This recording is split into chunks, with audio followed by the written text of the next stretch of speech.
will be a tangent to the circle. Tangent to the circle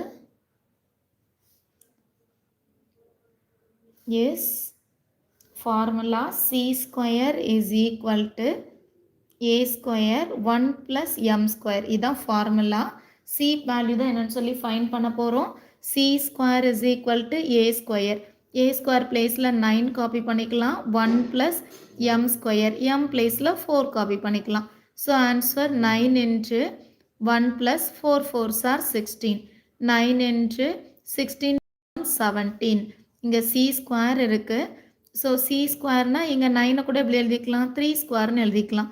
into 17 square remove பண்ணும்போது plus or minus எழுதி இங்கே square remove ஆகிடும். ஆனால் இது square ஃபார்மில் இல்லை இல்லையா, ஸோ இது √17 மாறிடும். c equal to plus or minus 3 √17. இதான்